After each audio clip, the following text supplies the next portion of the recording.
Selamat datang di video pembelajaran SD Masjid Syuhada, kelas 2, mata pelajaran tematik tema 5 subtema 3, pengalaman di tempat bermain. Adapun tujuan pembelajaran kali ini adalah 1. Siswa dapat menyampaikan ungkapan kata maaf dengan santun. 2. Siswa dapat membaca puisi dengan baik. 3. Siswa dapat menulis puisi dengan baik. Dan 4. Siswa dapat berperilaku sesuai sila keempat dan kelima Pancasila. Bismillahirrahmanirrahim. Anak-anak, kita mulai pembelajaran ini dengan mempelajari muatan pelajaran bahasa Indonesia tentang makna ungkapan permintaan maaf. Anak-anakku semua, ungkapan permintaan maaf biasanya diucapkan saat kita melakukan kesalahan. Saat melakukan kesalahan, kita harus meminta maaf menggunakan kata maaf dengan santun. Tujuannya supaya kesalahan yang telah kita perbuat dapat dimaafkan. Perhatikan gambar di bawah ini. Benny dan teman-temannya sedang berolahraga. Benny tidak sengaja menyenggol Udin. Udin kemudian terjatuh. Anak-anak, kita coba menjawab pertanyaan ini. 1. Bagaimana sebaiknya sikap Benny dan teman-teman saat melihat Udin terjatuh? Ya, jawabannya yaitu Benny dan teman-teman sebaiknya menolong Udin yang terjatuh. Yang kedua, apa yang Benny lakukan saat Benny tidak sengaja menyenggol Udin? Yang Benny lakukan yaitu meminta maaf kepada Udin. Kemudian yang ketiga, bagaimana kira-kira kalimat permintaan maaf yang Benny ucapkan kepada Udin? Benny bisa menggunakan kalimat, "Maaf ya Udin, aku tidak sengaja menyenggolmu. Aku akan berhati-hati lain kali." Nah, demikian kalimat permintaan maaf yang bisa kalian contoh jika kalian melakukan kesalahan. Di sebelah kiri terdapat percakapan tentang ungkapan permintaan maaf. Untuk membaca teks percakapan, kalian harus memperhatikan beberapa hal. Yang pertama, cermati seluruh isi cerita yang dibaca. 2. Catat tokoh-tokoh yang ada dalam cerita. 3. Cermati tokoh yang mengucapkan permintaan maaf.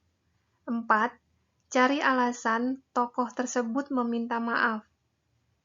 Dan yang kelima, cermati tokoh yang menerima permintaan maaf. Berikut ini cara membaca dan memperagakan teks percakapan. Pertama, suara tidak terlalu pelan agar dapat didengar. Kedua, lafal atau ucapan harus jelas agar maksud perkataan tersampaikan. 3. Tinggi rendahnya suara atau intonasi harus sesuai dengan kalimat yang kita ucapkan. 4. Pemenggalan kalimat harus tepat. Dan kelima, gerak tubuh atau ekspresi kita harus sesuai dengan perkataan yang kita ucapkan.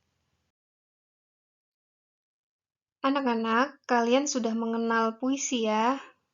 Apa itu puisi? Ya, puisi adalah kumpulan kata-kata indah yang disusun ke dalam beberapa baris.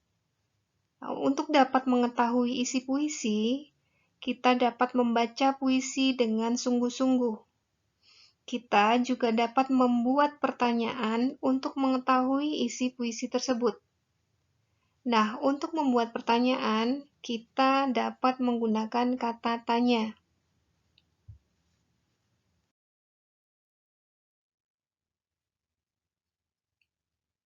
Berikut adalah kata tanya beserta kegunaannya.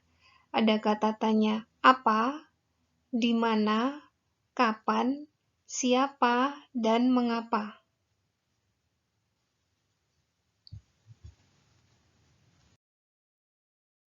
Arti kosakata baru dan cara membaca puisi. Pertama, kita harus memperhatikan intonasi suara dan ekspresi saat membaca puisi. Intonasi suara dan ekspresi kita sesuaikan dengan kalimat yang kita baca. 2. Setiap kata dalam puisi yang kita baca itu memiliki arti. Untuk mengetahui arti kata yang baru kita ketahui, kita dapat menggunakan kamus. Atau kita dapat bertanya kepada guru atau orang tua kita. Untuk menulis puisi, ada beberapa tahapan atau beberapa langkah. Yang pertama, tentukan terlebih dahulu temanya. Misalnya tema tentang lingkungan, atau tentang sahabat, atau tentang yang lainnya. Setelah itu, tentukan kata-kata kiasan atau kata-kata yang indah yang akan kita gunakan dalam puisi tersebut. Selanjutnya, rangkailah kata-kata kiasan tersebut menjadi sebuah kalimat. Jika sudah menjadi kalimat, susun kalimat tersebut menjadi bait yang padu. Nah, cobalah membuat puisi melalui tahapan-tahapan yang sudah Bu Guru sampaikan ini.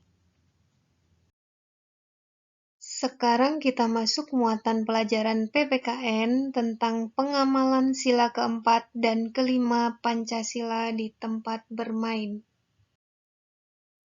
Anak-anak, di sekitar kita banyak sekali jenis permainan. Contohnya, permainan kelereng, lompat tali, layang-layang, dan masih banyak permainan yang lainnya. Setiap anak punya hobi atau kesukaan permainan masing-masing. Nah, bagaimana cara menyatukan perbedaan pilihan permainan tersebut? Nah, cara menyatukannya yaitu dengan musyawarah.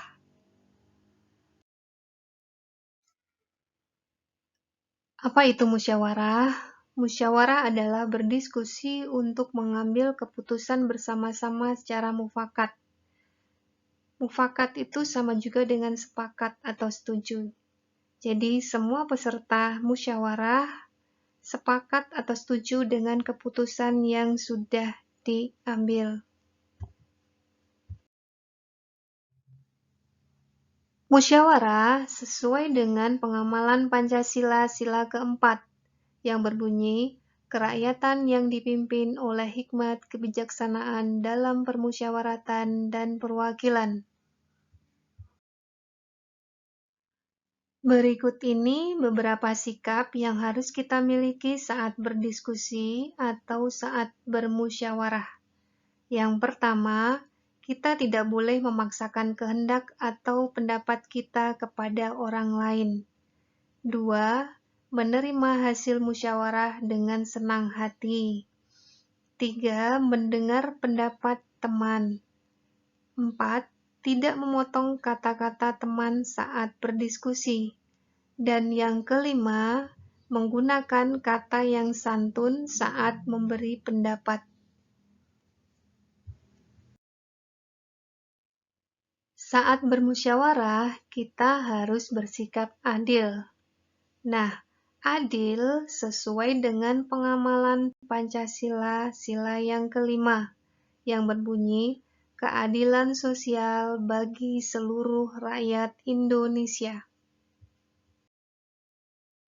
Sikap adil dapat terjaga jika kita melakukan hak dan kewajiban secara seimbang, atau hak dan kewajiban kita lakukan secara bersama-sama. Hak akan kita dapatkan jika kita sudah melaksanakan kewajiban. Contoh sikap adil. Pertama, hormat kepada semua anggota keluarga. Contoh kedua, baik kepada semua teman. Contoh ketiga, ingin selalu maju bersama teman dan adil kepada semua teman. Dan contoh keempat, saling menolong kepada semua orang. Jadi, adil adalah tidak memihak kepada salah satu teman atau salah satu kelompok.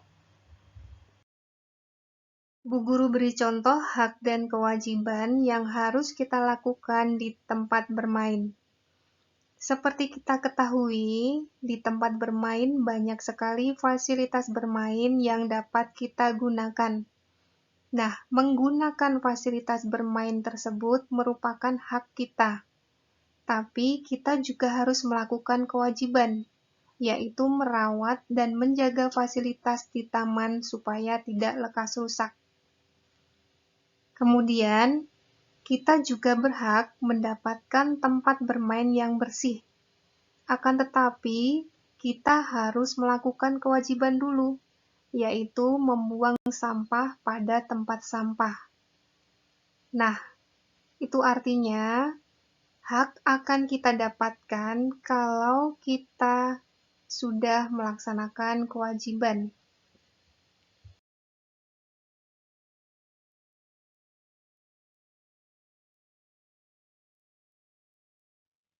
Alhamdulillah, usai sudah pembelajaran kita kali ini.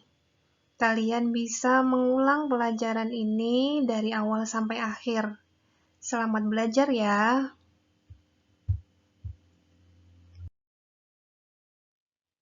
Sampai jumpa pada video pembelajaran berikutnya. Sekian dan terima kasih. Wassalamualaikum warahmatullahi wabarakatuh.